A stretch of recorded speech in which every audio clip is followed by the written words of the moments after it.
Okay, so in 9.3, number 23, we want to use sum of angles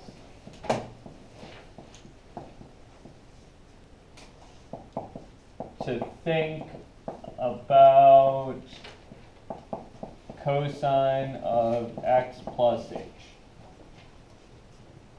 Minus cosine x. Yeah. Oh. Excuse me. No, they ask something more specific. So they ask for us to look at cosine of x plus h minus cosine of x all over h. So this thing you might remember is you guys remember we at some point thought about f of x plus h minus f of x over h? You guys remember when we did that? Yeah-ish, maybe. What is that thing? Restrictions. Okay, so that's like I had a function f, right? And I had a couple spots on the x-axis, x and x plus h, right? So these were h apart horizontally, right? But vertically, they were some other distance apart. It's this little triangle, h wide, and it's how tall?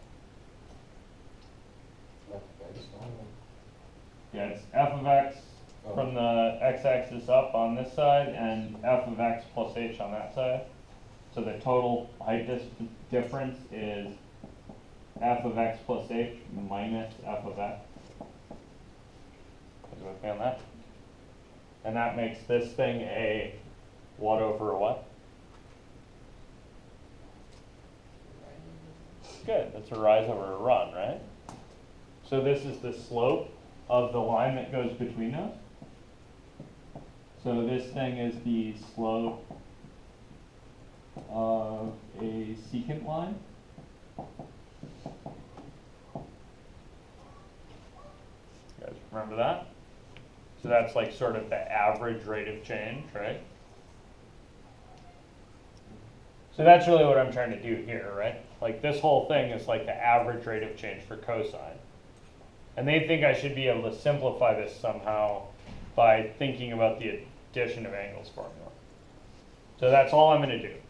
Like all I'm going to do is I'm going to start with this, and I'm going to say, okay, sum of angles is going to give me what? What do you get when you use sum of angles for cosine? How about what is sum of angles for cosine?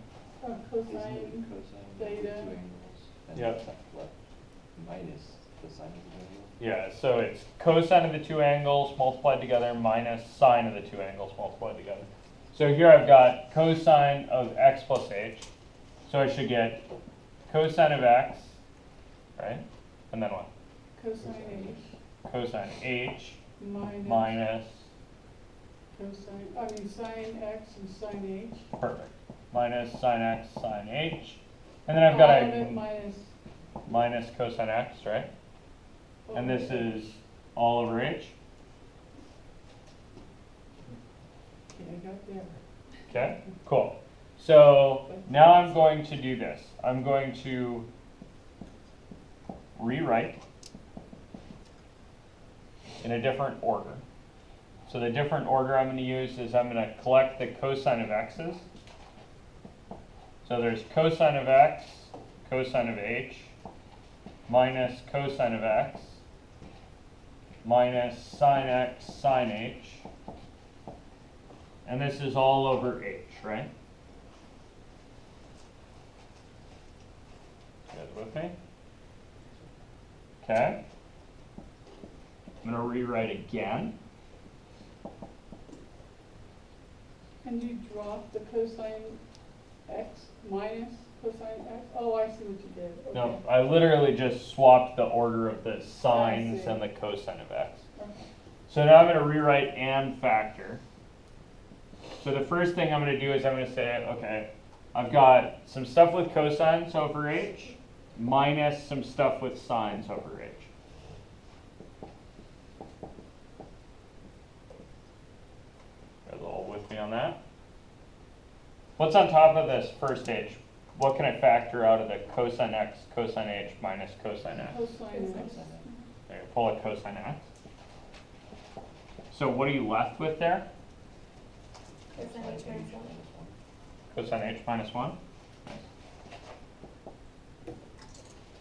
Okay. So now I'm just going to do yet another rewrite. And I'm going to group some things. So I'm going to say, all right, this first thing has cosine x, right?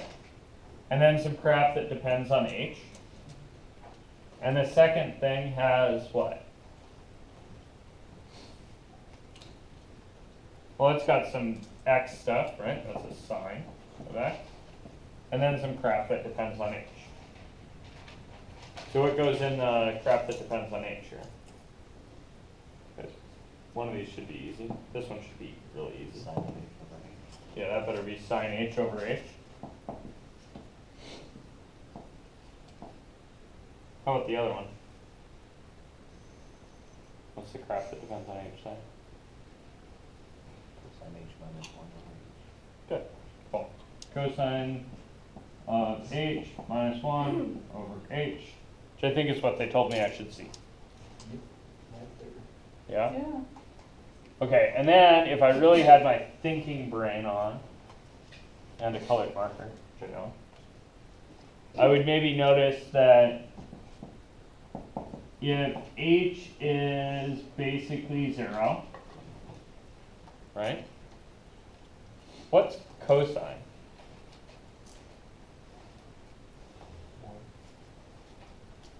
Yeah, cosine basically 1, right? So this is basically 0. So maybe this piece zeroes out. If h is little, and this is a really wishy-washy argument because actually this will be 0 over 0, right? Mm-hmm. You all see that? This is also 0 over 0. But these two are actually about the same size. And on this one, the top goes to 0 faster than the bottom. This is really wishy-washy. We should really get out a picture and draw this, which we will in calculus class. For right now, I want you guys to know that this piece here is basically 0. Oops, this is 0. And if h is 0 here, or if h is very small here, this is about 1.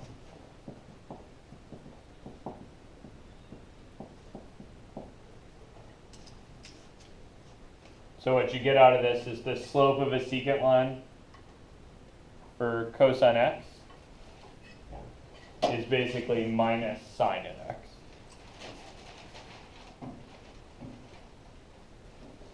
Cool.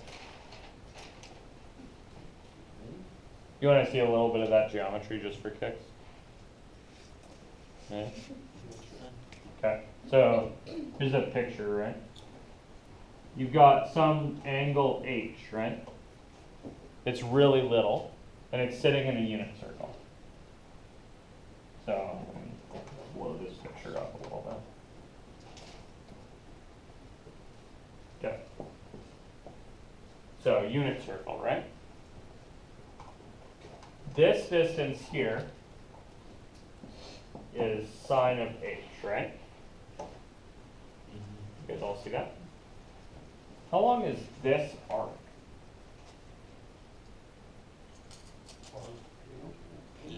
Yeah, it's the radius times h, right? What's the radius of the unit circle? 1. So this thing is h long. How close are these in length? Pretty darn close, right? You guys see that? And as I shrink this angle h down further, the error between those is going to get even smaller. You guys see that? Yep, so this is really kind of a limiting idea we're talking about, right? And so later here, when we get to calculus, we'll have to argue very, very precisely that the limit as h tends to 0 of sine of h over h is 1. And likewise, we'll have to argue that cosine of h minus 1 over h goes to 0. Let's call that.